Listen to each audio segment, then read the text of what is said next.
Bonsoir à toutes et à tous. Ravi d'ouvrir cette septième édition des rencontres de Skesi. Pour celles et ceux qui ne me connaissent pas, je suis Amphilbert Tokyo, je suis le CEO de Skesi et je vais avoir le rôle de maître de cérémonie ce soir pour s'assurer que on puisse échanger. C'est avant tout pour celles et ceux pour qui c'est la première fois les rencontres de Skesi, c'est nécessairement un endroit où on va échanger entre la salle et les intervenants qui sont ici ce soir. J'ai le plaisir ce soir d'avoir avec nous non seulement Victoire Bach, qui est la CEO de Opia, qui, au-delà d'être notre colocataire ici, est aussi ingénieur spécialisé dans les solutions e-santé et donc sa solution Opia, on en reparlera, on aura l'occasion d'en reparler ce soir, donc qui vous donnera une perspective de l'utilisation justement de la donnée intelligente, de l'intelligence artificielle au service de la santé. On a aussi le plaisir d'accueillir le docteur Lagneau, qui sera avec nous ce soir, qui est gastro-entérologue, qui a été directrice médicale dans une grande clinique d'Île-de-France et qui travaille à l'heure actuelle dans un think tank télésanté et santé numérique qui produit des recommandations dans le domaine de l'intelligence artificielle et de la santé numérique et de la télémédecine, qui nous apportera donc cet éclairage sur les usages de l'intelligence artificielle. Et on a aussi le plaisir d'accueillir maître Jérôme Desroulés, qui est avocat, DPO, spécialisé vraiment dans la donnée, et en particulier dans la donnée de santé, et qui nous apportera l'éclairage du côté régulation, législation, et la vision sur comment on peut utiliser ces outils d'une façon conforme à ce qui est attendu. Je vous disais dans l'organisation de la soirée, rassurez-vous, on ne va pas vous garder là toute la nuit, il y a à boire et à manger, vous l'avez vu, mais l'idée c'est que ça soit quelque chose d'interactif et on a réfléchi en préparant cette table ronde, qui n'est pas ronde, qui est très en arc de cercle, qui est ouvert, autour de trois cas d'usage, de trois cas qui doivent nous amener vers discuter ensemble l'utilisation de l'intelligence artificielle. Alors l'intelligence artificielle, c'est probablement le gros buzzword dont on entend parler partout. Je pense qu'il ne se passe pas une seule journée sans qu'on en parle. Je pense que l'actualité de la géopolitique internationale nous a remis ça encore une fois sur le devant de la scène, que les discussions de nos grands dirigeants mondiaux sont très orientées sur l'intelligence artificielle. Ils ont invité les plus grands CEO de la planète à discuter avec eux, donc c'est vraiment assez central. Eh bien aujourd'hui, on ne va pas forcément parler exactement de ça. On va plutôt s'orienter sur cette intelligence artificielle, très bien, and so what, et pourquoi faire, et qu'est-ce qu'on va en faire, où est son intérêt, quel est le bénéfice, pourquoi on l'utiliserait et comment on va choisir les outils, qu'est-ce que c'est que l'intelligence artificielle, et comment on arrive en fait à en faire que ça apporte de la valeur. Parce que quand on est à l'hôpital, quand on s'occupe de données, quand on s'occupe de soins, quand on s'occupe de patients, eh bien, il ne suffit pas de simplement céder à une hype, de céder à une mode, mais c'est plutôt d'aller apporter du bénéfice pour notre système de santé, du bénéfice pour les patients, et pas simplement utiliser ce qui est utile. Je pense que ça va être un peu une des thématiques, en tout cas c'est une des thématiques qu'on essaie de porter chez Skesi, que oui c'est génial l'intelligence artificielle, mais si ça apporte quelque chose, et donc comment on peut évaluer ça et comment on peut l'identifier. Et donc peut-être pour attaquer tout de suite, ce que je vais vous proposer, c'est peut-être d'avoir votre positionnement. Là, j'ai donné un petit peu ce que nous, on a comme vision chez Skesi, comme perception de l'intelligence artificielle, mais peut-être ce que ça évoque chez vous, l'intelligence artificielle, et votre positionnement sur le sujet. Comme ça nous permettra après de débattre sur les autres cas d'usage. Je ne sais pas qui veut commencer. Victoire. Pour donner un petit peu de contexte, donc, nous on développe Opia, donc c'est un logiciel d'aide à la création et à la gestion des plannings pour les médecins et infirmiers, principalement à l'hôpital, mais même là. Ce logiciel, on va venir l'adapter sur mesure pour chaque organisation. Pourquoi je vous dis ça? C'est pas seulement pour me présenter, c'est aussi pour introduire un petit peu nos trois grands points autour de l'IA. Le premier point, c'est le choix de la bonne technologie. C'est très important de se dire quel problème on résout et est-ce qu'on a la bonne technologie pour résoudre ce problème précis. Utiliser ChatGPT pour faire des plannings, ça ne marche pas, je vous le dis tout de suite. Il y en a pourtant qui se posent la question, et c'est se dire est-ce qu'on a la bonne technologie qui a été développée pour résoudre le problème dont j'ai besoin, particulièrement en santé, parce qu'on a des problèmes très complexes, on va devoir adresser des cas d'usage parfois très, très variés. Donc est-ce qu'on a déjà la bonne techno et pas surdimensionnée non plus. Parfois, faire de la prédiction avec des très gros modèles d'apprentissage, c'est pas mieux que de la statistique. Donc c'est toujours la question de la bonne techno bien dimensionnée pour le bon problème. Nous, par exemple, on ne fait pas d'IA d'apprentissage dans notre logiciel parce que ça serait contre-productif de faire de l'apprentissage pour affecter des personnes sur un planning. Le deuxième point, c'est pour faire de l'IA, même si c'est que de l'IA symbolique, l'IA pas apprenante, pour faire de l'IA, il faut la bonne donnée. Sinon, on va se retrouver quand même avec une IA qui peut poser problème. Et il y en a des groupes de travail, notamment France Biotech, qui travaillent sur l'interopérabilité. C'est un vrai problème, ça se chiffre, j'hésite entre 2 et 5 milliards, parce qu'ils en ont parlé très récemment.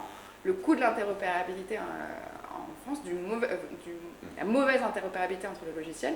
Donc il faut pouvoir s'assurer qu'on arrive à récupérer la donnée dont on a besoin, la retransmettre, parce que finalement, si on fait de la recopie, notre IA ne ressemble plus à grand-chose, on a des risques d'erreur, et donc mauvaise donnée entrante, mauvaise donnée sortante. Donc pouvoir vraiment connecter la donnée, récupérer et assurer qu'on a la bonne niveau, bonne qualité de données. Quand on a tout ça, c'est pas suffisant, surtout en santé. L'IA, ça s'accompagne. Et très concrètement, comment sur le terrain, on va aller du choix de la technologie, on a bien cadré le sujet, on a bien la bonne interop, comment on va mettre la technologie dans les mains de nos utilisateurs. Et ça passe par de l'humain. Nous, par exemple, on a 15 personnes qui font que ça sur 35. Qui font de l'accompagnement de projet, et en fait pouvoir mettre l'humain au bon moment, de pouvoir bien cadrer aussi ces projets-là, donc toute cette partie d'accompagnement jusqu'à l'adoption, parce que finalement une IA c'est une technologie, et pour autant elle doit s'inscrire dans des organisations et devenir la solution aux problèmes de l'organisation, et ça passe par ces 3 points, la techno, l'interop et l'accompagnement. Ça va être mon point ce soir. Super. Peut-être Jérôme, tu veux rebondir sur puisque tu évoquais du coup la donnée, l'importance de la donnée avant l'IA, c'est un sujet qui te tient à cœur. Avec plaisir pour rebondir. La première chose, je dirais que je partage complètement ces premières conclusions. Il y a effectivement un enjeu clé sur l'interopérabilité et il y a un vrai sujet sur les données. Très souvent, en tant qu'avocat, on est interrogé sur des projets. Et on peut se poser les mêmes questions, c'est-à-dire de se dire, attendez, vous voulez développer une IA pour ça, mais est-ce que vous avez vraiment besoin d'IA? Est-ce que vous avez besoin de développer cet outil? Et effectivement, une des premières questions qu'on est amené à poser, c'est quelles données vous collectez, ou alors quelles données vous allez utiliser? Est-ce que vous êtes sûr que ces données sont de qualité, que si vous les utilisez ou vous les réutilisez, vous avez des bases légales qui vous permettent de le faire, les personnes ont été suffisamment informées, etc. Et derrière, donc, de réfléchir aussi en termes de gouvernance. C'est vrai que d'un point de vue juridique, les enjeux en termes de gouvernance, de contrôle humain, d'information, de transparence sont des enjeux clés. Et effectivement, c'est un point que l'on observe souvent, mais en tout cas, je pense que dans le domaine de la santé, je te le disais tout à l'heure, Jean-Philippe, hier j'étais à Vivatech, effectivement, je constatais à quel point tout le monde parle de santé dans tous les domaines et de données de santé, et à quel point l'IA va permettre de révolutionner la santé.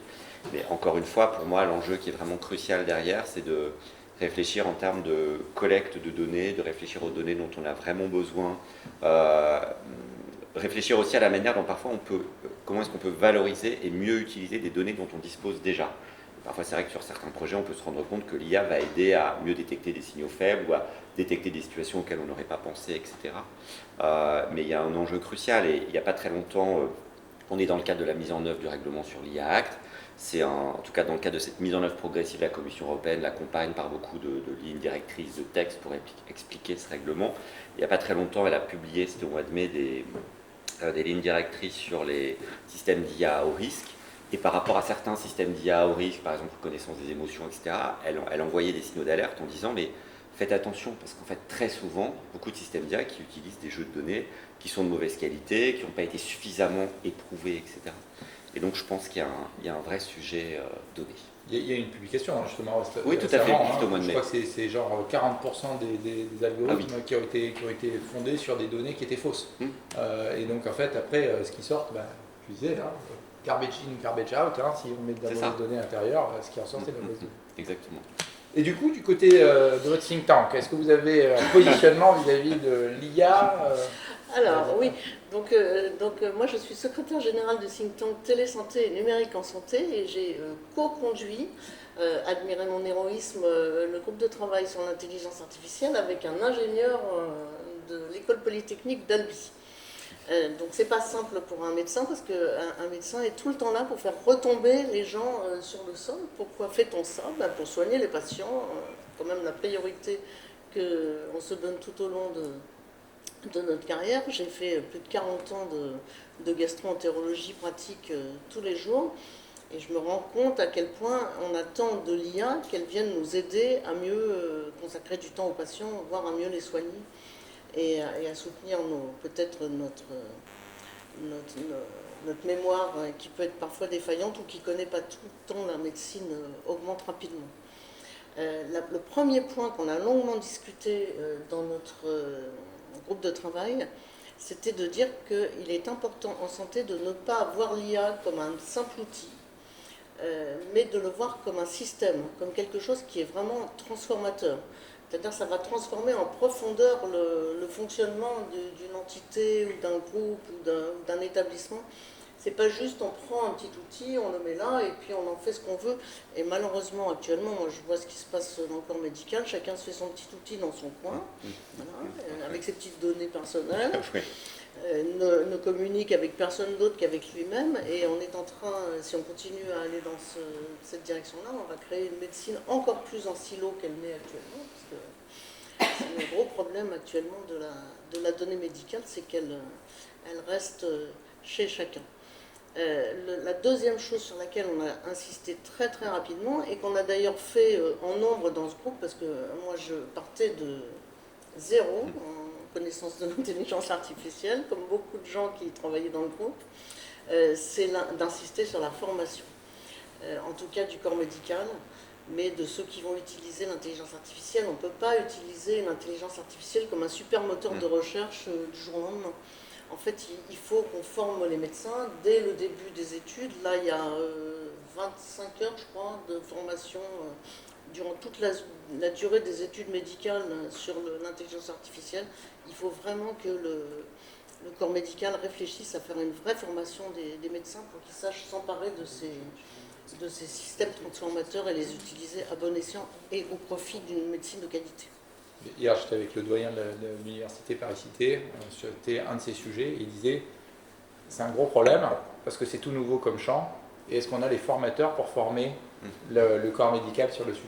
Ça va être un grand sujet. Je pense qu'on les trouvera facilement. Ouais. Et est-ce que la formation sera à jour Oui. qu'on fasse nos études? C'est vraiment une formation permanente. Alors la formation, je dirais pour les soignants, pas seulement les médecins, mais je ne suis pas sûre que la formation technique, ça soit le plus important. La formation, c'est déjà savoir d'où vient la donnée, savoir que effectivement sur les réseaux sociaux, il circule 40% de fausses informations en 2026. Ça, c'est une de mes autres casquettes. Je fais partie d'un collectif qui s'occupe de désinformation en santé. On a beaucoup de travail. Et donc, l'IA, elle va piocher ces informations. Elle ne sait pas si l'information elle est vraie ou elle est fausse. Donc, elle regarde. Et en plus, elle est très empathique. Elle est toujours d'accord avec tout le monde. Donc, elle va piocher de la vraie information comme de la fausse information et elle la sert à des gens qui doivent apprendre en fait. Pas forcément la technologie d'IA, il va falloir savoir poser des questions, faire un prompt, etc. Mais la première formation dans tout ça, c'est l'esprit critique. C'est qu'est-ce que je pose comme question et est-ce que la réponse... voilà, il faut avoir l'esprit critique en fait devant toute réponse offerte par une intelligence artificielle à l'heure actuelle et plus encore, je pense, dans le futur. Ça nous fait une très belle transition pour le premier cas d'usage que je voulais évoquer avec vous, qui est donc en premier cas d'usage sur l'apport de l'intelligence artificielle, par exemple, dans l'expérience patient. On a parlé beaucoup de patients, là, pour l'instant, ce qui est quand même un sujet assez central. Et donc, l'expérience patient, c'est un concept assez flou qu'on pourrait avoir, qui serait, eh bien, que vit un patient lorsqu'il a une maladie, que vit un patient lorsqu'il est confronté à un système de santé, que ce soit à l'hôpital, en consultation, à la pharmacie ou autre. On peut mesurer ça avec des questionnaires qu'on peut envoyer à des patients, c'est ce qu'on fait beaucoup chez Skesi, avec des questions qui vont être fermées, préformatées, et donc on a des outils comme des PROMS ou des PROMS, donc des questionnaires un peu validés scientifiquement dont on connaît la mesure. Vous me direz, l'intelligence artificielle là-dedans, ça n'a pas beaucoup d'intérêt puisqu'on a déjà des choses qui sont bien faites. En revanche, il y a plein de choses qui nous échappent et qu'on peut faire en utilisant notamment du langage naturel utilisé par les patients. Et il y a beaucoup à apprendre de la part du langage naturel, donc des verbatims des patients. Et il y a des intelligences artificielles qui peuvent permettre de faire ça.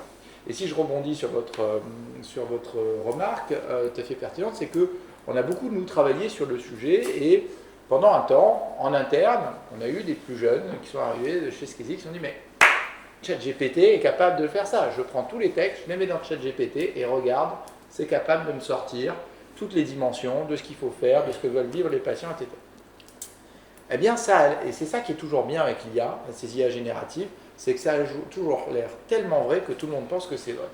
Et puis après, on le compare par rapport à le gold standard de ce que c'est que l'analyse des verbatims. Et le gold standard, c'est loin d'être de l'IA, c'est un truc absolument rébarbatif qui vient du domaine des sciences humaines, dans lequel on va faire par exemple de la théorie ancrée. Donc pour ceux qui sont dans les sciences humaines et sociales et qui connaissent, ben c'est compliqué, on va lire les textes, on va faire des codes à la main, et puis on va se mettre d'accord entre plusieurs lecteurs, et puis on va revoir les textes. Et quand on compare ce que sort l'intelligence artificielle brute directement à des choses très moyennées comparées à ce que fait la référence, qui est donc la théorie ancrée, ben en fait, très rapidement, on se rend compte que c'est pas si simple. Et en fait, ce truc qui avait l'air très facile à faire, de mettre ces données directement dans un LLM aussi puissant que ChatGPT, Claude ou autre, eh bien, on se rend compte que c'est pas aussi, ça ne fera pas la même chose. Et donc, j'aimerais bien avoir vos avis sur comment vous verriez les choses de cette intelligence artificielle.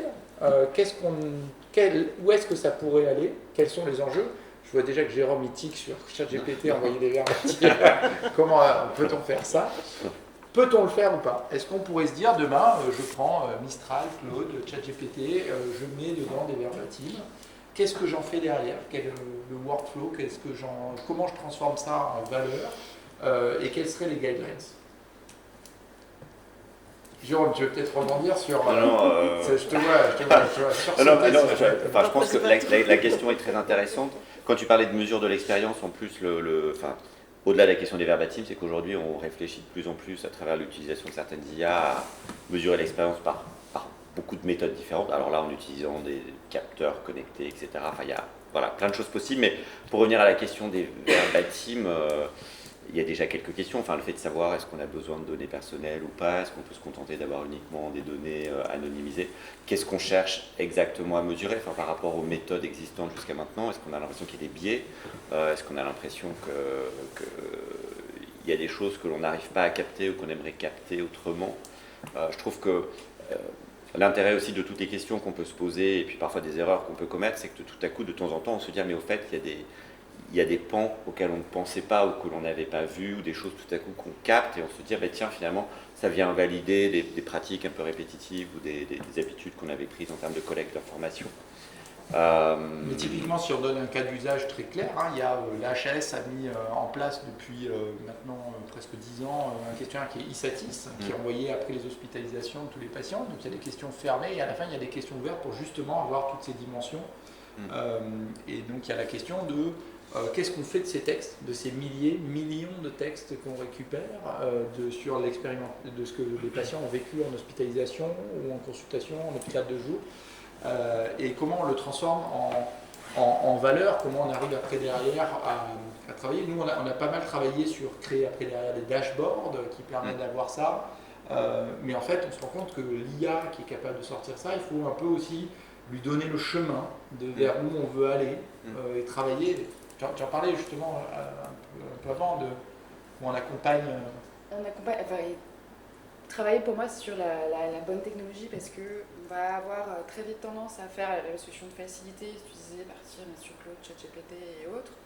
L'IA peut avoir être très puissante. Et en fait, avant tous ces mondes-là, il y avait normalement toujours, mais du monde qui travaillait justement pour développer des IA pour une tâche particulière. Et donc là, casquette d'ingé en IA, ça serait bien fonctionner pour pouvoir faire de l'analyse de comment vous avez fonctionné dans la méthode traditionnelle avec différentes parties prenantes, différents approbateurs. C'est pouvoir faire travailler l'IA dessus, pour pouvoir mettre de l'apprentissage dessus, mais sur une techno qui a été développée spécifiquement pour ça et dont on garde un certain contrôle. Parce que tous les modèles qu'on peut utiliser là aujourd'hui, entre guillemets, grand public, on n'a aucun contrôle. On n'a aucun contrôle de résilience, on n'a aucun contrôle de vérification. Ils n'ont pas été construits pour ça, même si on peut les entraîner, ils ne sont pas construits pour ça. Donc on peut avoir un modèle central, quelque chose que nous on cadre, dont on donne les limites et les règles du jeu, d'une certaine manière, et qui peuvent appeler des modèles extérieurs si on a envie de tester, comparer, voir ce que ça donne. Mais donc vraiment d'avoir un cadre sur la technologie qu'on utilise et toujours se dire qu'il faut être spécialisé, particulièrement en santé, et particulièrement qu'on va vouloir avoir une certaine fiabilité, on a besoin d'une fiabilité dans nos résultats, c'est qu'il faut avoir le contrôle finalement de tout ça. Et sur un peu la garantie humaine de l'IA, c'est un des sujets que vous avez dans le secteur. Oui, tout à fait. On a insisté beaucoup sur la garantie humaine, oui, tout à fait. Parce qu'en fait, c'était une de nos conclusions, c'était l'humain de regarder le premier et le dernier kilomètre de la réflexion. Une fois qu'on est engouffré dedans, l'IA va travailler, mais il faut qu'elle sache pourquoi elle travaille et il faut qu'elle sache à la fin que faire de sa production, en fait. Et puis, donc je suis tout à fait d'accord avec ce que vous avez dit. Et surtout, à l'heure actuelle, en fait, l'IA, c'est pas juste les professionnels de santé qui s'en sont emparés, ce sont également les patients. Il se trouve que je fais encore des téléconsultations. Et là, donc, on voit les patients arriver avec une liste de courses. Parce qu'il n'y a pas que les médecins qui vont sur le ChatGPT. Et alors, je vais vous expliquer la différence entre le soignant et le patient qui va sur le ChatGPT. Par exemple, moi je suis gastro-entérologue, donc ils vont dire j'ai mal ici au niveau de l'estomac. Il n'y a pratiquement aucune douleur qui peut donner autant d'étiologie qu'une douleur au niveau gastrique. Ça peut venir du tube digestif, ça peut être d'origine cardiaque, ça peut être d'origine urinaire, ça peut être d'origine dorsale. Enfin, il y a une liste d'étiologies possibles qui est sans fin. Et donc ChatGPT, bien fidèlement, va sortir la liste de toutes les étiologies possibles, de toutes les douleurs au niveau épigastrique que présentent les patients. Et le patient se dit, ben voilà, comme le médecin, pas sûr qu'il sache, je vais lui donner tout ce qu'il faut faire. Et donc ils arrivent, alors il faut me faire une échographie, un scanner, une IRM, un examen d'urine, un examen cardiaque. La différence quand le médecin regarde ça, c'est que lui, il aura interrogé son patient, il aura la clinique, il aura les informations, il saura tout de suite éliminer. Si vous avez mal au ventre depuis la veille, c'est pas un cancer du pancréas où il faut attendre un petit peu ou préciser, chercher d'autres symptômes.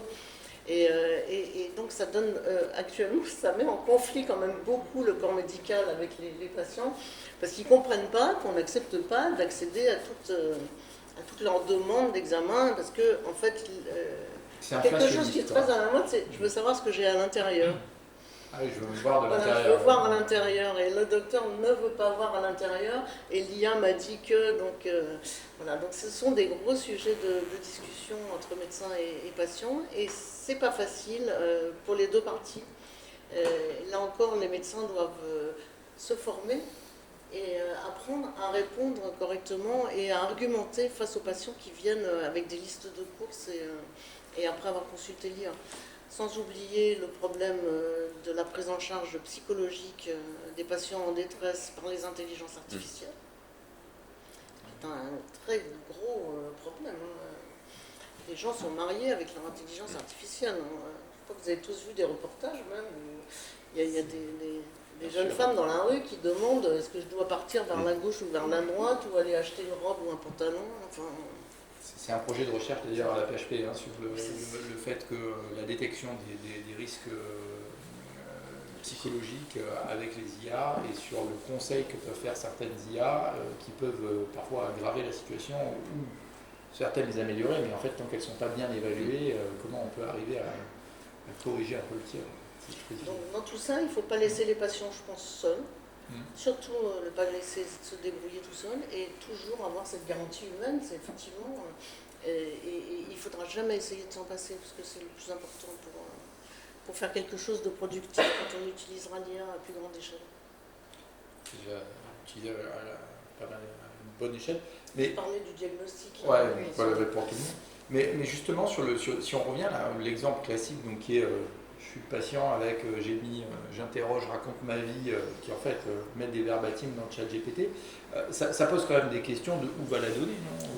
Qu'est-ce qu'on en fait? Est-ce qu'on peut pas imaginer, on pourrait pas imaginer des façons d'utiliser quand même ces IA, mais sans que la donnée elle parte on ne sait où? Après, ça dépend des systèmes d'IA que l'on utilise, des possibilités contractuelles, par exemple, de protéger les données ou de faire en sorte qu'elles ne soient pas communiquées. Enfin, il y a notamment toute la problématique des transferts de données hors Union européenne, donc encore plus, je dirais, encore plus concernant les données de santé, puisque pour un certain nombre de projets, notamment lorsqu'on est amené à rédiger des analyses d'impact au sens du RGPD ou au sens de l'IACT, la question des transferts internationaux est une question prise en compte. Et puis, sur la question de la localisation des données de santé, c'est tout l'enjeu de l'hébergement des données de santé en France, etc. Je ne reviendrai pas sur ces polémiques, mais il y a un vrai sujet, mais ce que l'on constate aussi en pratique, c'est que la tendance aujourd'hui, malheureusement, elle est plutôt à l'inverse. C'est-à-dire, tiens, j'ai un outil qui me semble pertinent, j'ai envie de le tester, j'ai envie pourquoi pas de partager un certain nombre de données sans me poser de questions en termes de paramètres, etc., de conditions d'utilisation et autres.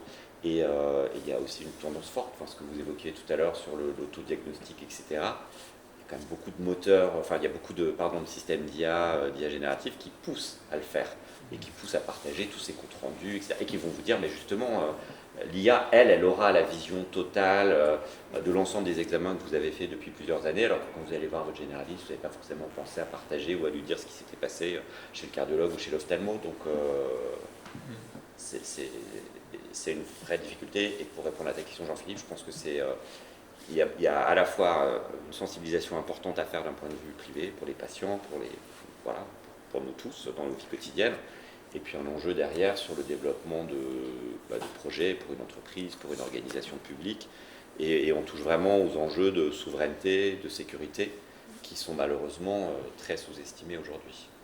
On a vu passer dans les discussions qu'il y a pu y avoir, et je pense que c'est maintenant beaucoup d'universités, d'établissements publics ou privés qui se posent des questions, ou des entreprises, je vais prendre un abonnement pour mon équipe, pour machin, etc. Et contractuellement, je vais négocier avec plus ou moins grandes entreprises d'intelligence artificielle que les données, elles restent chez moi. Que les données, elles ne partent pas. Que les données, elles ne sont pas réutilisées pour X ou Y chose. J'ai encore été entendu il n'y a pas très longtemps, même dans mon équipe, non, j'ai pris une version payante, c'est noté que les données, elles restent, ils ne les réutilisent pas. À quel point on peut faire confiance à ça quand on voit des grands patrons, des GAFAM qui étaient interrogés devant l'Assemblée nationale en France il y a quelques mois, dire mais non, les données vous ne les sortez pas, non, on ne les sort pas, mais si le gouvernement américain vous les demande, si c'est le gouvernement américain, je sors les données, je les leur envoie. Donc c'est un des grands sujets. Une des façons peut être, par exemple, et nous c'est un des actes qu'on a essayé de prendre dans la réflexion, on n'est pas les seuls, il y a des modèles d'IA générative qui existent en open source qu'on peut avoir sur ses propres serveurs, qu'on peut essayer d'avoir, typiquement GPT, Qwen, Mistral, il y en a des douzaines en fait, et ça c'est assez peu connu, mais c'est possible de les avoir sur ses propres serveurs pour que la donnée ne parte pas. Donc ça c'est une possibilité, il y en a de nouveaux qui arrivent régulièrement et qui peuvent être testés. Ça a des limitations, parce que du coup, il y a des choses qu'on ne peut pas faire aussi bien que, évidemment, quand on a ChatGPT dans la poche, Claude qu'on peut amener partout et qui on raconte sa vie toute la journée, quand on est obligé de se connecter à un serveur, mais sécurisé, mais quand on est un hôpital, quand on est une clinique, quand on est un soignant, je pense que c'est plutôt pas mal qu'on ait quand même quelques garde-fous quand on doit se connecter au dossier du patient. Ça, c'est des possibilités qui existent, donc il y a des choses qui sont possibles d'être faites. Je ne sais pas si contractuellement on arrive à avoir le même niveau de contraintes sur des grandes entreprises. On voit, en tout cas, des géants de l'IA. Je ne sais pas si demain on pourra arriver à avoir une contractualisation avec un Anthropic. Moi j'ai vu ça à IMSS, IMSS, on en a profité pour aller voir quelques hôpitaux américains, et Stanford, Hospital et UCSF ont contractualisé et la donnée ne sort pas. C'est-à-dire qu'ils ont plugué, selon leurs choix, globalement Claude ou ChatGPT, sur les données internes de l'hôpital, les données patients, et ils ont un contrat où c'est vraiment un usage qui est censé être local. Je pense que ces grandes institutions ne se risqueraient pas trop à ce qu'il y ait des fuites. Donc ils sont partis vers ça, mais est-ce que nous, en France, en Europe, on a envie justement d'avoir ce type de contrat où on ne sait jamais trop ce qui sort, parce que c'est l'apprentissage, c'est tout le contrôle, c'est est-ce qu'ils ont vraiment des serveurs dédiés où ça tourne? On ne sait pas. Par contre, il y a des choses intéressantes quand on voit sur des grands acteurs de la santé, notamment en France, il y a Doctolib qui a communiqué encore dernièrement sur leur usage d'AWS. Donc les données peuvent être réclamées, comme on le disait, par le gouvernement américain, pour autant elles sont cryptées. Donc est-ce qu'on n'a pas aussi, ils ont un système de cryptage qui est hébergé en France, qui permet, oui, de sortir cette donnée-là, mais qui ne ressemblera plus à rien et qui finalement ne sera pas exploitable. Donc est-ce qu'on ne peut pas mettre des garde-fous en ayant des consciences que pourquoi Doctolib reste sur AWS? C'est pas qu'une question d'argent, c'est aussi une question de sécurisation des données, d'éviter des pertes de données derrière, de performance des serveurs. Moi, mes algos, pour avoir fait sauter les serveurs AWS une fois, depuis on a appris sur l'architecture de la solution, c'était au tout début, mais on se rend compte que parfois il y a des besoins de grosses capacités de calcul et malheureusement on n'a pas toujours la possibilité d'avoir un bon équilibre. Donc est-ce qu'on n'a pas des solutions et des garde-fous qu'on peut avoir en local, tels que a pu mettre en place Doctolib? La question reste assez ouverte, mais moi je reste convaincue, je l'ai annoncé d'entrée, pour des applications médicales, il faut des technologies adaptées, des technologies propriétaires, pas de dépendance à IBM qui va proposer des solvers, parce qu'en fait on ne sait jamais. La donnée ne va pas forcément sortir, mais pour autant, on est dépendant de certains politiciens un peu dynamiques, disons. Et de se dire, en fait, on crée une souveraineté européenne de nos technologies.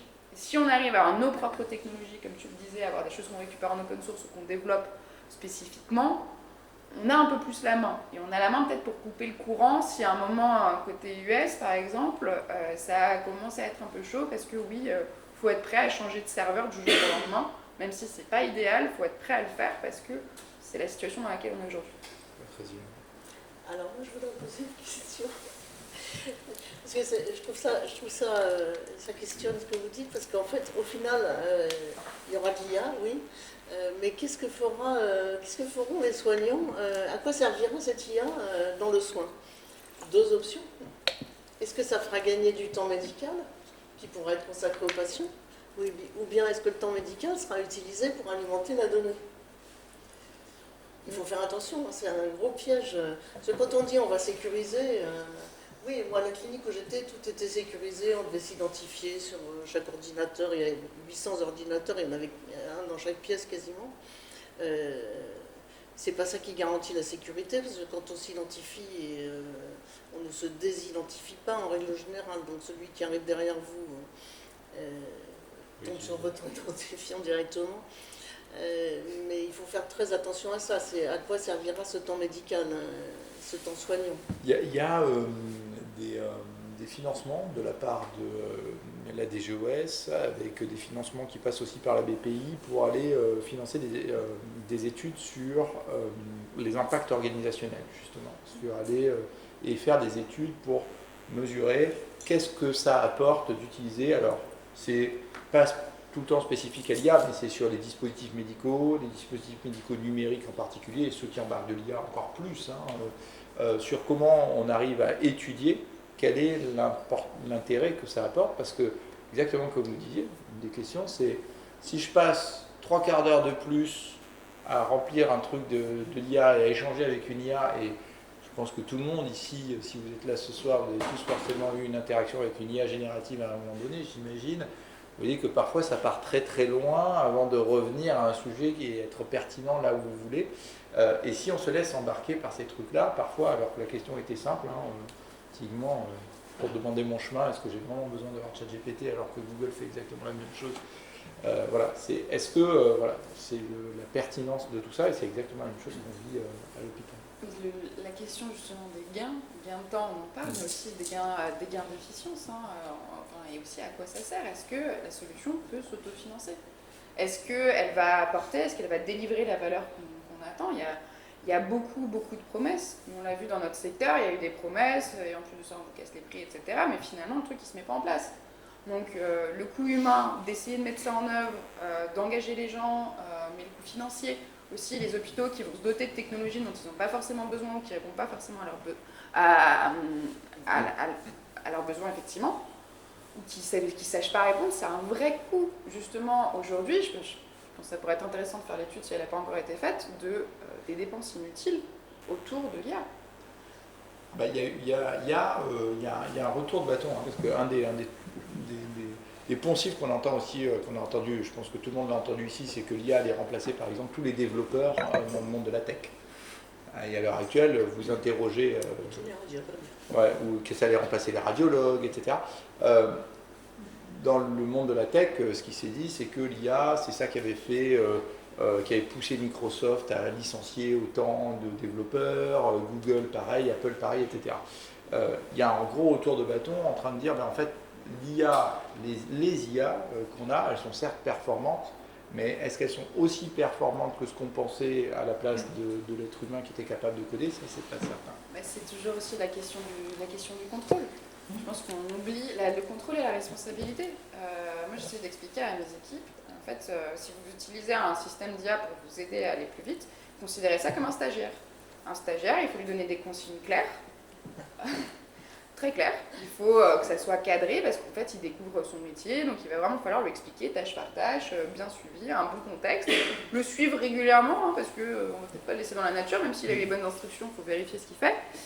Et à la fin, le stagiaire, il va vous rendre un travail, mais vous êtes responsable de son travail. Et donc, qu'est-ce qu'on fait de tout ça? Qu'est-ce qu'on va ressortir? Et c'est toi qui es responsable à la fin de ce qui en sort. Ouais. C'est ça. Complètement. C'est le dernier kilomètre, comme vous dites. Voilà. Et le dernier kilomètre, sans oublier aussi l'impact climatique, parce que il fait de plus en plus chaud. On en discutait justement. Et j'ai besoin de développer. Je crois même pas. Alors, impact corrélé ou pas, j'ai une grande société alors qui est peu connue, à part des développeurs, qui s'appelle Datadog. C'est une licorne montée par des Français, mais malheureusement aux US.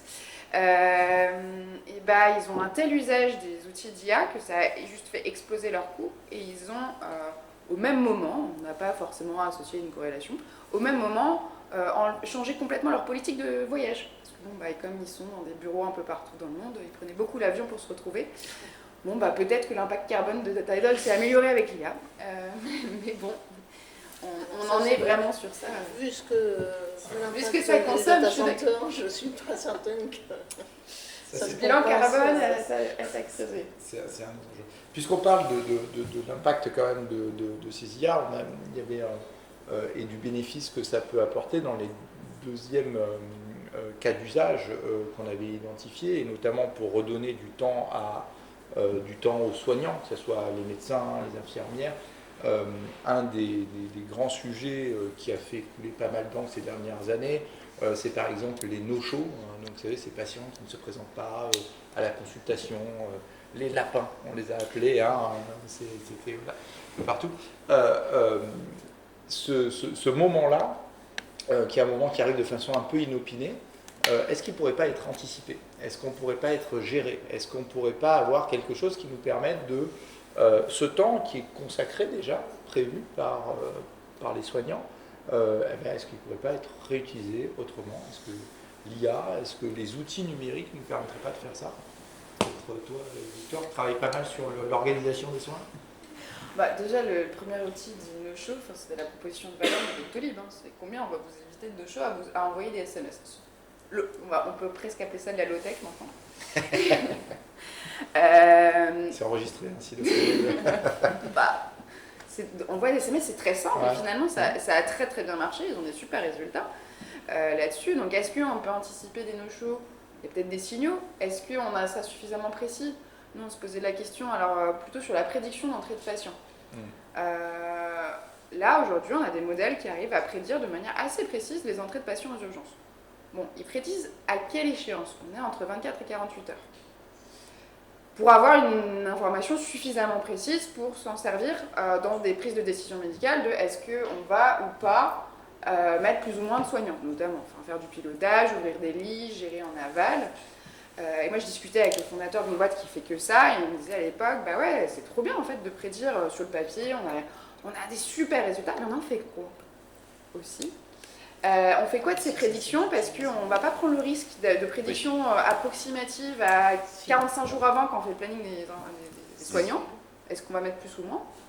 Et finalement, quand on est à 24-48 heures, il me disait, il y a des urgentistes qui disent, c'est sympa, hein, c'est très bien votre truc, mais on en fait quoi? J'ai l'impression qu'on a une vision à plus longue échéance et que c'est déjà utilisé dans un certain nombre de services d'urgence en fait. Et ils ont ça mis du permet de pilotage positionner le nombre de personnel qui va être présent sur place. Et de ce que j'ai lu, j'ai l'impression que ça marche assez bien. Ils arrivent très bien, justement, c'est une des boîtes qui fait ça qui me parlait de ça.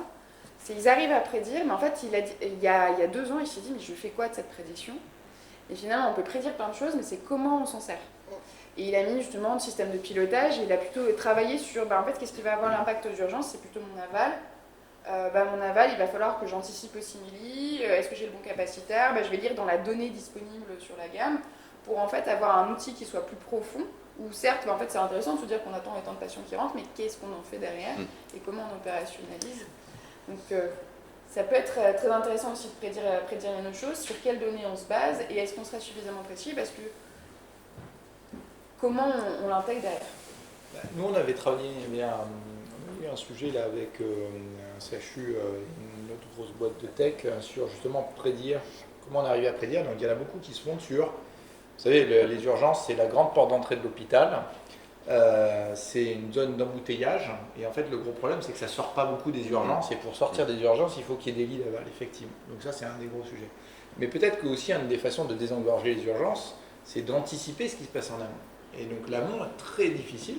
C'est là où nous, on était intervenus sur le côté très épidémiologique, écologique, environnemental autour de la zone de chalandise d'un hôpital. C'est très compliqué parce que c'est beaucoup de personnes, donc beaucoup de bruit, très peu de signal, très peu d'informations qui va aller amener un patient à rentrer à aller aux urgences. Et le grand sujet, alors ça n'a jamais vraiment vu le jour parce qu'il y a une grande complexité de comment j'arrive à avoir suffisamment d'informations sans non plus noyer la totalité de la population sur l'accumulation d'informations un peu inutiles. Vous savez qu'en France, on a déjà des programmes de veille sanitaire avec des médecins généralistes qui participent ou pas, etc.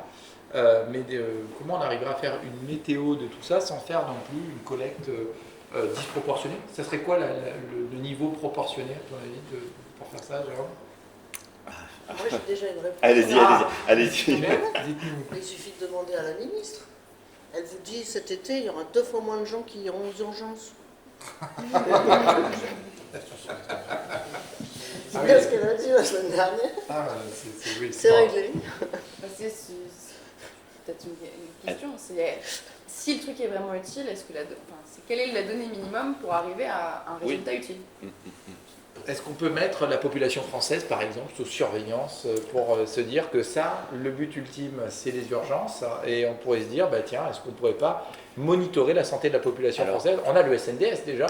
Oui, ou alors, à la rigueur, avant de mettre toute la population française sous surveillance, on peut choisir quelques hôpitaux qui sont considérés comme étant suffisamment représentatifs, et à partir de là, analyser toutes les données des personnes qui viennent pour la première fois aux urgences, par exemple, depuis 1 an, ou savoir... dans les personnes qui arrivent aux urgences, est-ce que pour la plupart c'est la première fois qu'elles viennent pour telle ou telle chose? Est-ce qu'au contraire c'est des personnes qui viennent là de manière récurrente parce que ce sont des personnes âgées, on le voit avec la problématique des EHPAD, etc. par exemple? Est-ce que c'est des situations de personnes en soins palliatifs ou autres?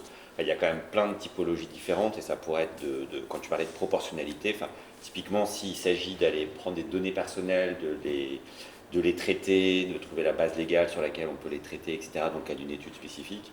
En termes de proportionnalité, je pense qu'il y a vraiment une question de Ouais, il y aurait de qui l'intérêt avait de santé la base. publique, non? Oui, oui, oui. Ouais, typiquement, non, on pourrait pas. Si. Mais il y avait eu, parce que dans toute la. Parce que si on reprend un exemple qui n'a pas été il y a si loin que ça, qu'on a tous connu la crise Covid-19, dans laquelle les individus, en fait, on avait nécessairement enfin, il y avait une nécessité de collecter la totalité de ces données, et les gens ne pouvaient pas s'opposer, tu vois. Non, bien sûr.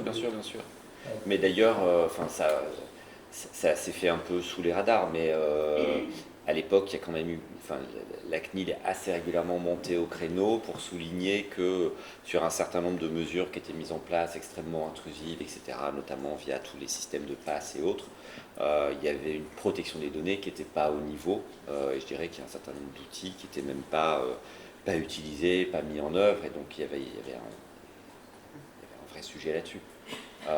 Mais qui répondait à des urgences, qui répondait à un contexte particulier, qui fait qu'il y a eu finalement très peu de contestation derrière. Mais ça a posé la question de la proportionnalité, tout à fait. Comment on arriverait à faire ça. Là, je vois qu'on a beaucoup échangé, nous, sur place, mais j'avais dit que c'était interactif, donc si vous avez des questions... aux urgences tous les 3 bah, très bien. Alors, le modèle de prévision 24-48 heures de passage, ça ne nous intéresse absolument pas, parce qu'on ne peut pas réagir derrière en termes de personnel. Parce qu'on est tous quasiment en sous-effectif. Et par exemple, ce week-end, j'aurai une infirmière en moins samedi et dimanche, alors qu'on sait très bien qu'on aura un pic de canicule et qu'on va avoir des patients qui vont griller sous le soleil. Donc les prédictions, même la semaine, le lundi, c'est le jour le plus chargé, le dimanche, c'est le jour le moins chargé. Les heures dans la journée. Tout ça est archi connu, enfin, on n'a pas besoin de modèles très, très compliqués, mais on ne peut pas s'adapter. Pour l'instant, ça ne nous intéresse pas trop, la prédiction. D'ailleurs, je n'ai toujours pas vu de modèle solide là-dessus. Je ne sais pas vous disiez que... Je crois qu'il y a Sania qui a l'air de sortir. Enfin, moi, je discutais avec Sania hier, justement. On a pas mal discuté parce que nous, initialement, bien, on voulait prédire. Moi, j'avais travaillé personnellement sur de la prédiction. Je me suis dit la même chose que vous. Un planning, ça se fait en 15, c'est vraiment limite. Mais plutôt 45 jours avant, et on essaie d'aller de plus en plus loin dans les plannings. Enfin, nous, on voit des gens qui font maintenant les plannings à 12 mois, enfin 6 à 12 mois. Oui, c'est où ça? Ça existe, mais est-ce que c'est réalisable? Ça, c'est autre chose. Après, il y a toujours les aléas du quotidien, et ça gère. Mais par contre, ce qu'on se disait, c'est que si jamais j'ai un arrêt maladie, en ayant un indicateur de est-ce que je vais avoir plus ou moins de patients aujourd'hui, je vais peut-être me bouger plus ou moins à chercher quelqu'un. Parce que si on arrive à une prédiction qui dit non, mais aujourd'hui ça va aller, par contre, demain, faites tout pour trouver quelqu'un, parce que sinon ça va être vraiment compliqué. Donc moi je ne me positionne pas sur les modèles de prédiction, on a fait le choix de ne pas en faire chez nous, on met peut-être des indicateurs un jour sur anticipation sur la météo et autres. Mais oui, là opérationnellement, en plus de ça on est confronté à l'hôpital, particulièrement côté soignant, au cycle de travail qui sont... je ne sais pas si vous connaissez le concept, mais on se dit que on a un nombre de personnes qui va se répéter toute l'année. Ce qui n'est pas très représentatif des congés, justement des périodes d'arrêt maladie, les congrès. Des congrès, mais c'est aussi justement des périodes épidémiques à gérer. Donc il y a des organisations complètes à penser et à outiller, parce qu'en fait, pour avoir moi fait le planning d'urgentiste, pas simple. C'est complexe parce qu'en fait, il faut rentrer dans l'intimité des gens. En fait. Et ça, je suis pas sûr qu'une IA est capable de faire ça. Enfin, je ne sais pas. Alors, on vous dit que l'intimité des gens, des professionnels. Ouais. Bah oui, il faut savoir s'ils ont des problèmes psychologiques, s'ils sont divorcés, s'ils ont un enfant à charge. C'est un truc complexe, hein. C'est tout un truc. Ah ben ça, on le voit, dans les contraintes qu'on nous demande, on en est à un stade de mettre en place des binômes pour que les gens qui font du covoiturage travaillent les mêmes jours, que ceux qui sont en couple soient pas de garde en même temps.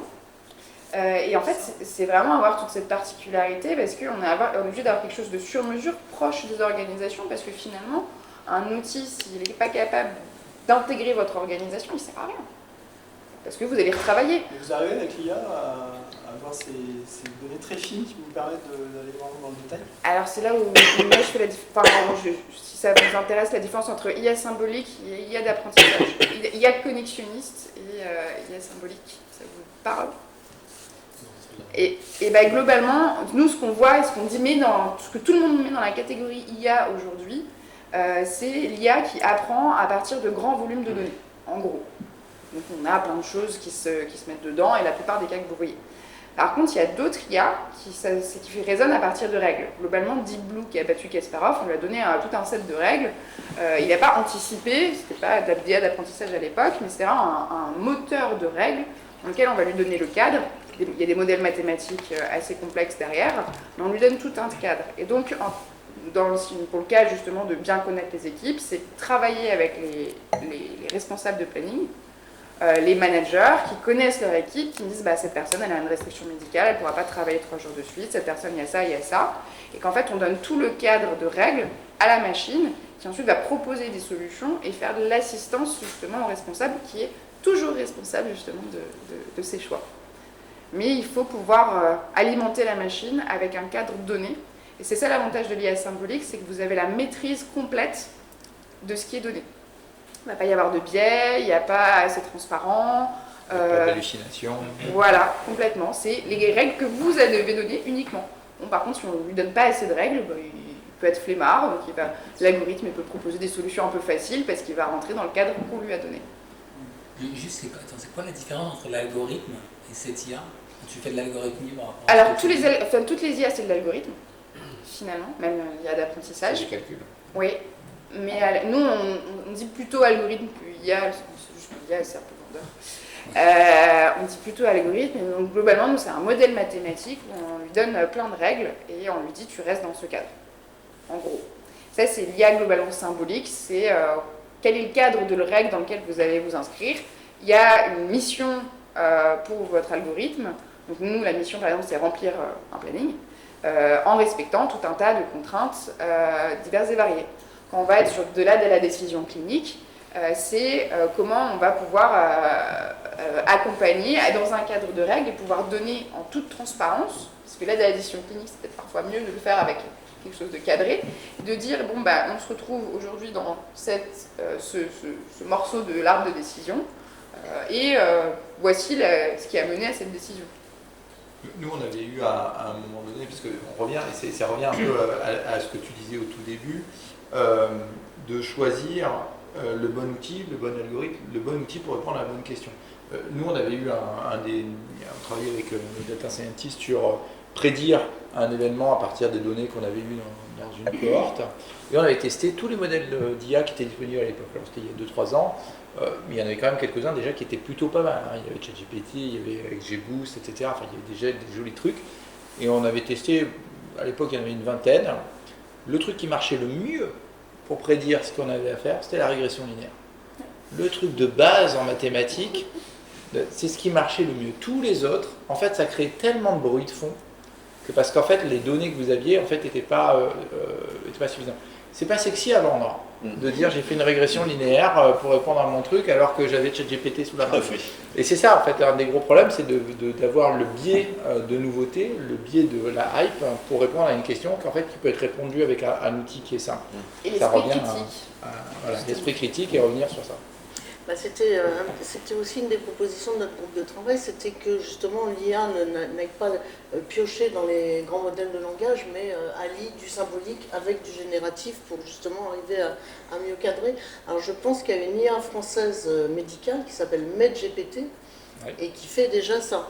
C'est-à-dire qu'en fait, MedGPT va puiser les sources de ses réponses uniquement dans des revues scientifiques françaises ou bien la Haute Autorité de Santé, etc., de façon à ne pas sourcer sur l'IA générative et des bruits de fond ou sur des données qui ne sont pas d'origine française. Et elle se développe assez bien. Accessible. Encore faut-il que les papiers soient justes. Oui, j'ai quand même eu des trucs, même français, parce qu'on peut dire oui, les Chinois publient énormément, les Américains publient énormément, on ne sait pas trop ce qu'il y a dedans. Mais j'avais entendu parler d'une étude aux urgences, justement, alors je ne veux pas dire de bêtises, donc vous saurez peut-être mieux, où il y avait un produit qui était prescrit particulièrement par un papier français très reconnu pour un cas très particulier que je ne veux pas dire. Les Américains utilisaient de l'eau salée. Ils disaient que ça marche très bien aussi l'eau salée dans ce cas-là. Et en fait, il y a eu des vérificateurs, terme exact, mais des personnes qui vont vérifier les papiers, ils se sont mis à interroger tous ceux qui étaient inscrits sur le papier. Il y en a un qui s'est suicidé, plein qui n'ont pas répondu, et d'autres qui ont dit en fait j'ai juste signé. je reviens à mon obsession qui est l'esprit critique, Oui, en oui, fait. oui. Il ne faut jamais croire. Alors, ça utilise quand même. Je ne saurais pas dire si ça s'adresse aux grands journaux type Lancet qui sont mondialement connus, mais ça utilise beaucoup les référentiels français. Donc là, normalement, ce qui sort de la Haute Autorité de Santé, encore que certains référentiels ont été remis en cause ces derniers temps. Donc non, on ne peut pas faire confiance. Malheureusement, on vit dans une époque où on doit exercer tout d'abord son esprit critique. Après, si c'est sur des détails, peu importe. Il y a des collègues belges, justement, ça me fait penser à un papier là, qui vient de sortir, je crois, la semaine dernière, ou il y a 15 jours, des collègues belges qui ont travaillé sur interroger les intelligences artificielles, donc les grands LLM qu'on connaît, ils en ont interrogé une trentaine, et ils les ont interrogés dans différentes langues. Alors, pas du tout sur un domaine médical, mais sur un domaine politique. Et ils leur ont demandé à chacune des IA, ils ont posé exactement la même question à chaque fois, quelques grands personnages assez marqués historiquement. Je vous enverrai le papier si vous voulez. Et ils ont après analysé les réponses qui ont été faites par chacune des IA.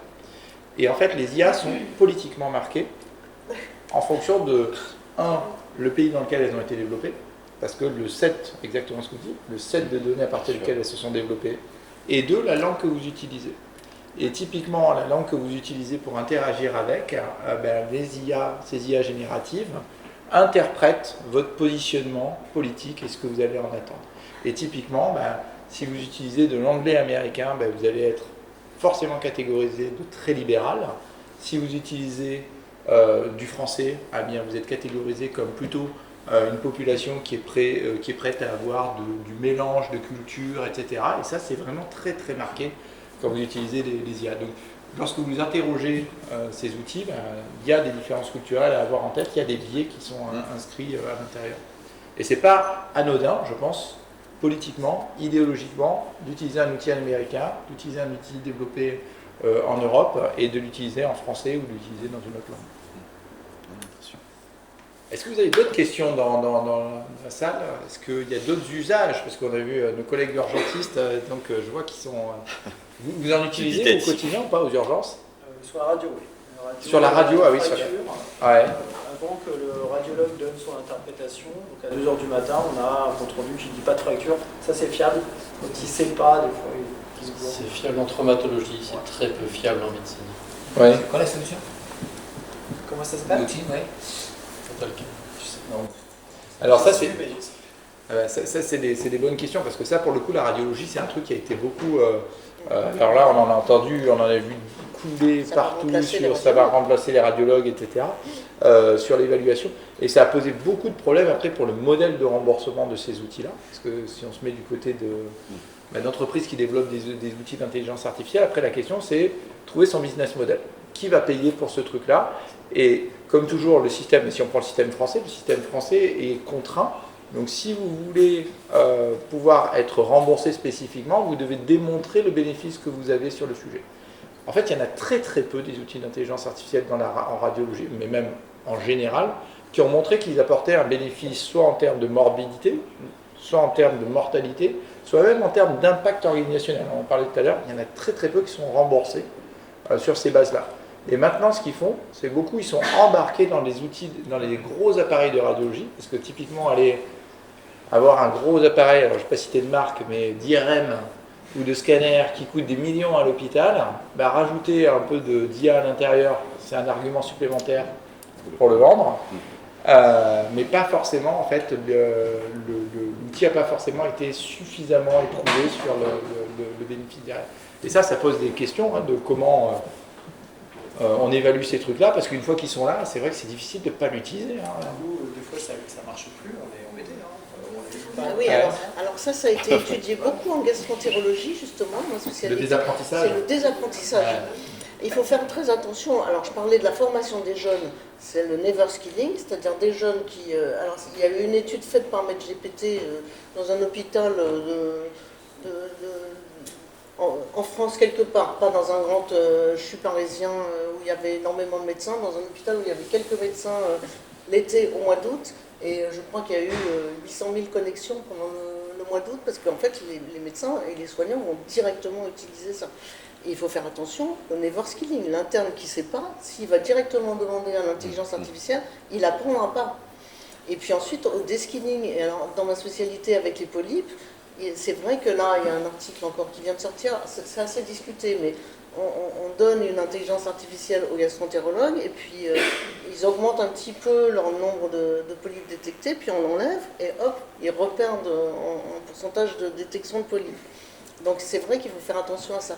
En revanche, sur la radio, moi je vois un gros intérêt de l'intelligence artificielle, c'est qu'elle évite les biais cognitifs. C'est-à-dire le radiologue, il va se centrer souvent sur, surtout en digestif, alors sur un os, il va peut-être avoir moins à regarder à côté, mais l'IA, elle regarde tout. Donc elle ne manquera pas l'image que le radiologue, lui, a manqué parce qu'il est un humain et qu'il a des biais cognitifs qui sont légion, comme on le sait, en santé. Et là, la question qui se pose, c'est qu'est-ce qu'on fait sur le plan éthique de ces détections fortuites? Est-ce qu'on en parle aux patients ou pas? Est-ce que c'est une grosse question? Oui, mais on n'a pas attendu l'IA, parce qu'on a eu l'échographie avec les kystes dans les reins, dans le foie. C'est plus marqué ces détections. Oui, tout à fait, oui.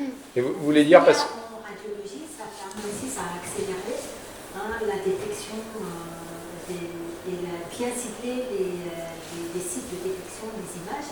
Ça a accéléré la lecture aussi de ces images. C'est parce que pas tous les radiologues arrivent à bien faire une lecture d'une imagerie. Donc avec l'IA, on arrive un peu mieux.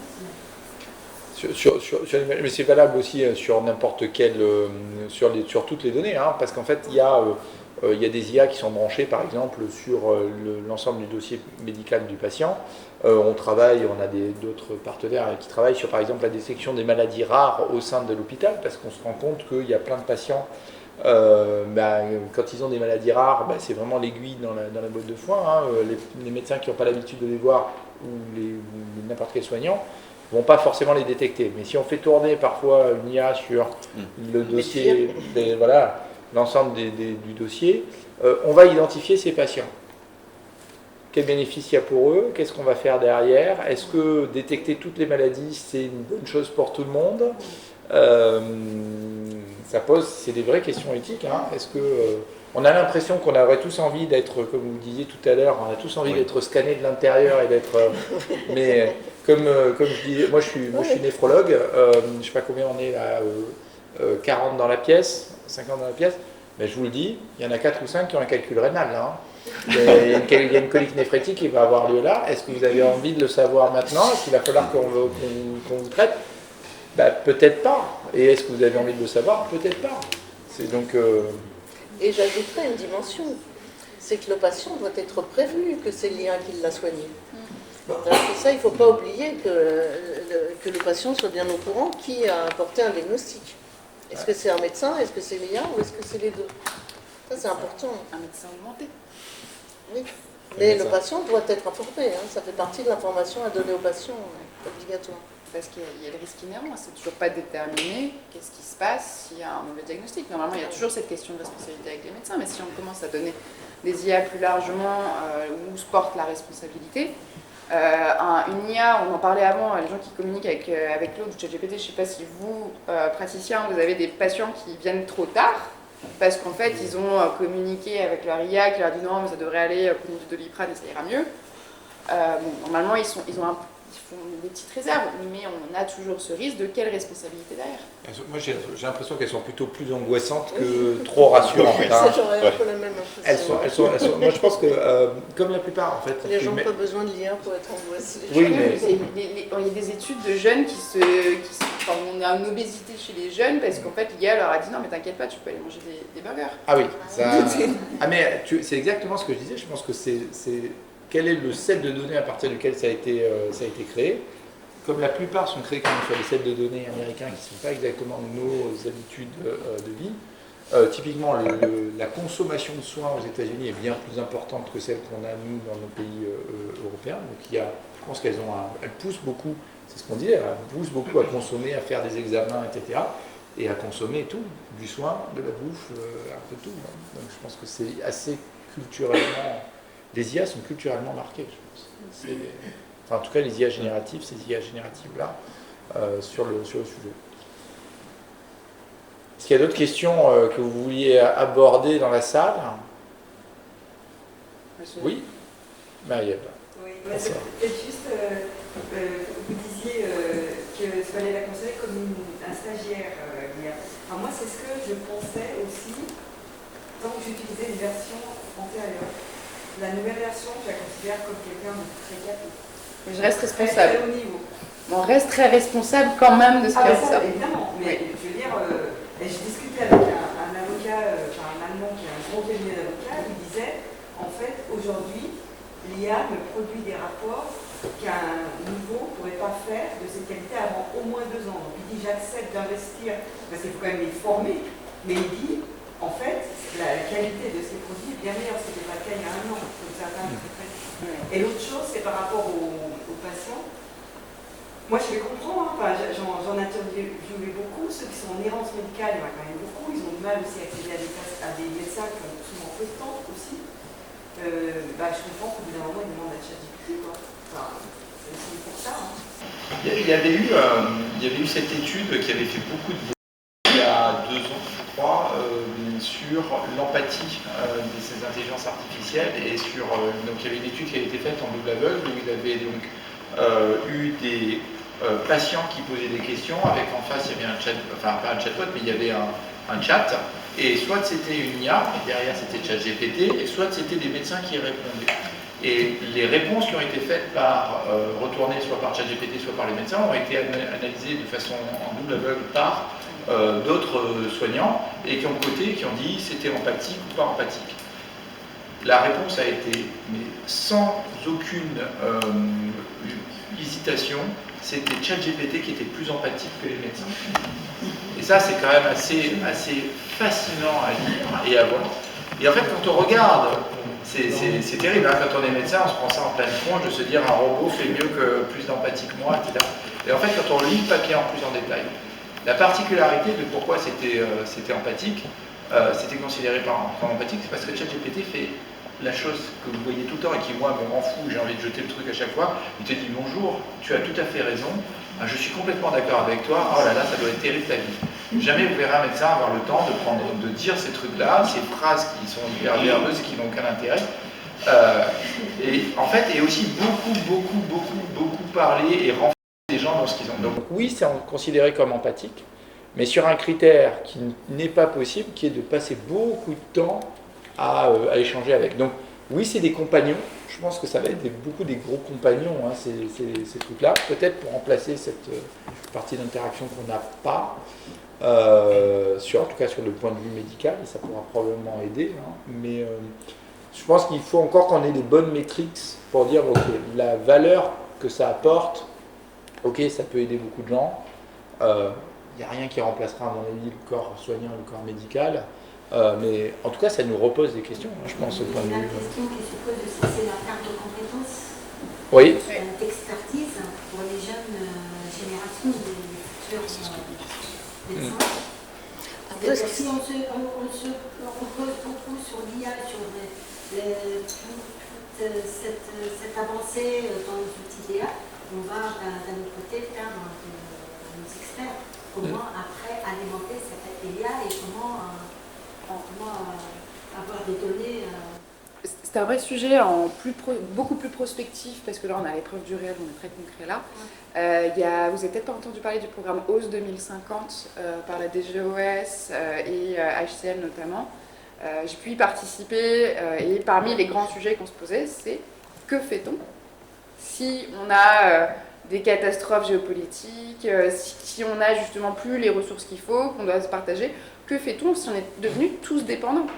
Et dans les réflexions, c'était est-ce qu'on ne crée pas une formation low-tech, de médecine low-tech, avec des gens, on est obligé d'avoir des gens formés ou des formations régulières, et c'est une vraie question de est-ce qu'en 2050, on sera capable d'avoir des coupures d'électricité et de gérer un hôpital sans? Je pense qu'aujourd'hui, on ne serait pas capable de faire la médecine des années 60. Hein. Donc, de base, on ne sait plus faire sans un scanner. Le body scan à l'arrivée aux urgences, c'est presque la porte d'entrée dans le. Justement, c'est un peu le problème. C'est que je pense que ça fait partie de l'accumulation des patients d'urgence, c'est de faire beaucoup d'examens. Alors, nous, on voit dans l'équipe, il y a des patients, il y a des médecins qui font peu d'examens, d'autres qui en font beaucoup, mais on sait quasiment prédire le lendemain combien il y aura de patients qui vont rester parce qu'ils ont fait des examens toute la nuit. On a pareil en hospitalisation, on a des médecins qui gardent les patients très longtemps. D'ailleurs, les DMS qui s'allongent dans les services, c'est beaucoup parce qu'on attend un scanner, on attend un truc, une IRM, un véhicule. Et je pense que l'intelligence artificielle, moi j'ai réfléchi aux urgences, je pense que le meilleur endroit, c'est un assistant qui rassure le médecin sur c'est pas la peine de faire des examens, sa probabilité de mortalité est basse, tu peux le faire sortir, et ça serait ultime. Parce que, en fait, on crée l'embouteillage. Mais on revient à ce qu'on disait tout à l'heure, moi je trouve que c'est un des sujets aussi qui est hyper intéressant dans les IA génératives, c'est de les considérer pas forcément comme un stagiaire, mais plutôt avec le collègue avec lequel on a à peu près zéro tabou pour dire attends ça je me souviens plus très bien, mais nous on l'utilise beaucoup, on l'utilise dans le code, on l'utilise dans plein de trucs où avoir c'est plus notre petite voix intérieure, c'est notre voix extérieure avec qui on interagit pour nous aider nous à réfléchir, et c'est pas vraiment l'IA qui a trouvé la solution, c'est l'être humain, mais parce qu'on a été capable d'être décomplexé de cette partie-là. Donc oui, peut-être pour les médecins, ça peut être... Ça fait rebondir sur la formation des médecins. C'est vrai qu'il y a un gros défaut et de formation initiale et de formation continue du corps médical. Je pense qu'il y a un manque de confiance dans la clinique aujourd'hui des jeunes. Alors non, il y a un manque de clinique, je dirais. Il y a un manque de clinique. De raisonner. Il y a un manque de clinique. Peut-être ça peut examiner aussi très bien. Et l'interrogatoire, ça prend du temps. Absolument. J'ai fait un livre de 700 pages sur les interrogatoires médicaux, j'en sais quelque chose. Je peux vous répondre à la question qu'on m'a beaucoup posée. Quelle est la question qu'il faut poser de manière indispensable à un patient? Ça va? C'est celle que vous avez oublié de poser. Celle qui va vous empêcher de dormir quand vous allez rentrer chez vous, parce que vous allez vous dire oh, j'ai oublié de lui demander ça. Donc en fait, il y a un vrai défaut de clinique actuellement, et c'est vrai qu'on se repose beaucoup justement sur on va s'aider des intelligences artificielles, de l'informatique, de que sais-je. Mais ça me faisait penser en fait, vous faites quand même une IA qui est consacrée à la prise de rendez-vous. Non, d'organisation. D'organisation, excusez-moi. En fait, un des gros intérêts de l'IA en santé, ce serait aussi un intérêt organisationnel. Parce que là, on parle beaucoup d'aider les médecins, etc. La médecine, ça, à mon sens, c'est peut-être un peu passéiste ce que je vais dire, mais la médecine, c'est de la clinique. Et si on perd la clinique, on va perdre la médecine. À quoi servira un médecin s'il n'a ni clinique ni empathie? Les appareils vont faire les choses à leur place. En revanche, on parle beaucoup de toute la paperasserie administrative qui prend un temps fou.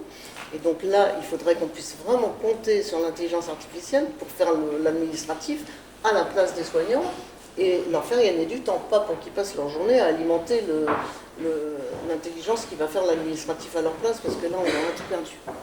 Je trouve la réassurance, c'est extrêmement important, parce qu'en ce moment, il y a beaucoup de médecine défensive qui se pratique. Oui. Parce qu'il y a de plus en plus de plaintes, réclamations, etc. Et ça, c'est sûr. Petite voix qui rassure le médecin en disant il faut s'arrêter, ça peut être quand même assez intelligent. Eh bien, je vous propose qu'on conclue sur... Ah, il y a une dernière question. Dans la lignée de votre intervention, est-ce qu'on a justement des expériences ou des études qui montrent que ça donne, que l'apport de l'IA apporte vraiment un gain de temps médical et qu'on va pouvoir justement... désolé, c'est la question qui dérange un peu. Compétente répondre à cette question. Oui, bah oui, c'est en fait. Qui vont permettre un redéploiement d'expertise, plus d'accompagnement humain pour les patients, ou peut-être plus de gains organisationnels. Vous parliez des effets transformateurs sur l'organisation de l'intelligence artificielle. Voilà. Qu'on puisse se fonder sur un modèle. Je peux vous donner quelques indicateurs. Alors, c'est sur la solution. Semaine dernière, j'ai appris, on fait de plus en plus d'études rétrospectives et maintenant prospectives sur le coût lié à la planification au sens large. Et en rétrospective, j'ai un médecin qui m'a dit qu'il économise 27 heures par mois. Ouais, du temps médical. Alors celui-ci, ça compte pas à moitié pour les directions générales parce qu'il ne peut pas le financer. C'était du temps personnel, mais il a quand même dit que c'était un vrai vecteur d'attractivité. J'ai quand même connu un professeur aux urgences qui a quitté l'hôpital pour trop d'administratifs. Et autre indicateur qui était pour nous assez fort, c'est 2 médecins qui voulaient passer à 80% pour des questions d'organisation personnelle, avec une meilleure solution d'organisation. Ces 2 médecins sont restés à 100. Et donc 0,4 TP de médecin anesthésiste, ça vaut. Ça vaut beaucoup. Mais c'est le gros sujet en fait. La question, je pense qu'on ne peut pas conclure à dire l'IA va faire gagner 25% du temps médical à tout le monde, etc. Ça va être beaucoup sur les cas d'usage. D'où l'importance d'avoir ces études sur les impacts organisationnels et justement et de dire ok, peut-être que demain l'IA, c'est sûr que demain l'IA va pas remplacer et va pas faire les diagnostics, la prise en charge, la prédiction, etc. Mais probablement ça va améliorer, enlever les tâches rébarbatives, enlever les tâches répétitives, et des choses qui vont être vraiment, qui mettent en burn-out notre système de santé. Mais on parle des médecins, on a parlé beaucoup des médecins, mais il n'y a pas que les médecins. Les kinés, les sages-femmes, les infirmières, les aides-soignants. Enfin, cette année, on était à Pinov, qui est une grosse vitrine de l'innovation à la PHP. Tous les métiers du soin sont impactés par la surcharge de travail qu'il y a dans les services et comment on peut arriver à sortir toutes les tâches qui sont répétitives grâce à ça. Mais il faut qu'on s'empare de ces sujets-là, qu'on aille faire les études sur le terrain, qu'on aille évaluer, parce que je pense que tous les outils ne se valent pas, et tous n'apportent pas ça, mais c'est depuis le terrain qu'il faut qu'on puisse aller interroger ça, avoir les bons marqueurs, les bons... Moi, je trouve que se dire de diminuer le burn-out à l'hôpital, de diminuer les arrêts maladie des soignants, de diminuer le passage à 80% ou à 60%, parce que quand on a un médecin qui passe à 80%, allez trouver un médecin qui veut venir à 20% à l'hôpital, vous n'en trouverez pas d'autres. C'est un peu ça, pareil pour les infirmières, etc.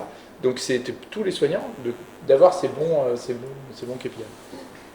Et peut-être un point d'attention pour les établissements, on a ce truc du budget. L'hôpital n'a pas de budget. Et l'importance de venir mesurer les impacts va permettre aussi de se dire, cette solution, elle peut coûter 1, 2, 3, 4 fois plus cher que d'autres, mais en fait, elle a prouvé son impact, alors qu'il y a des solutions qui vont monts et merveilles, parce que sur le papier, c'est très bien, mais qui n'ont jamais montré leur impact et qui vont coûter plus cher qu'un logiciel qui est vendu 3 ou 4 fois plus. Et donc, on a vraiment ce truc où il faut aussi éduquer les décideurs sur le choix et leur donner aussi les outils de choix, des mesures d'impact, cet esprit critique que vous évoquiez aussi sur le choix des technologies et comment on amène aussi ces technos pour qu'elles fonctionnent vraiment et qu'elles soient utilisées. Et donc sur ces mots, moi je vous propose qu'on puisse continuer à discuter ensemble autour d'un apéritif, on a un petit peu à boire et à manger. Moi je garderai peut-être, si on a quelques messages à garder, moi j'ai bien aimé, il y a quelques messages assez forts qu'on a eu ici, des termes assez importants.